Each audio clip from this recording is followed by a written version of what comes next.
On this final day of Pride Month, thousands of people are taking to the streets for the largest LGBTQ celebration in the world. Yeah, New York City, you're seeing it right here, hosting World Pride this weekend. All of it coinciding with the 50th anniversary of the Stonewall riots.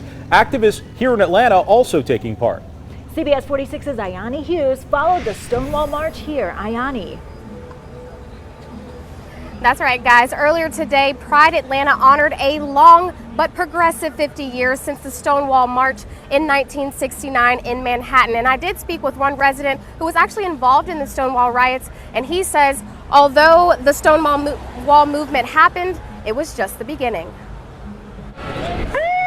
It means the start, of course, for all of our LGBT history, because it was a spark. That spark was the day of the Stonewall riots, a series of spontaneous violent demonstrations against police by members of the gay community. And Don Merriweather took part at the tender age of 15. It was my first experience in it, and it kept me involved for the rest of my life. And when I moved to New York a few years later in '72 to go to college, particularly in the 80s, I became very much an activist, particularly with the AIDS crisis.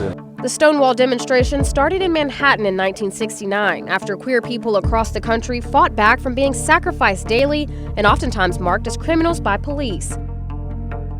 50 years later, the LGBTQ community is still honoring the Stonewall legacy all over the nation. Here in Atlanta, it was no different. Our struggle is not over. Hundreds of people filled the streets of Midtown with colorful clothing, displays, and signs, demonstrating raw self-expression and sparking memories. That's exactly the reason Sister Sissy Sweet Tea moved from rural Virginia and has called Atlanta home since 1992. I went with a friend to go see Pride at the park, and we were in a friend's yard along 10th Street, and just seeing the crowd and the love and the acceptance of everyone was just overwhelming and exciting, and I knew I needed to be in Atlanta that was going to be in a city that was welcoming.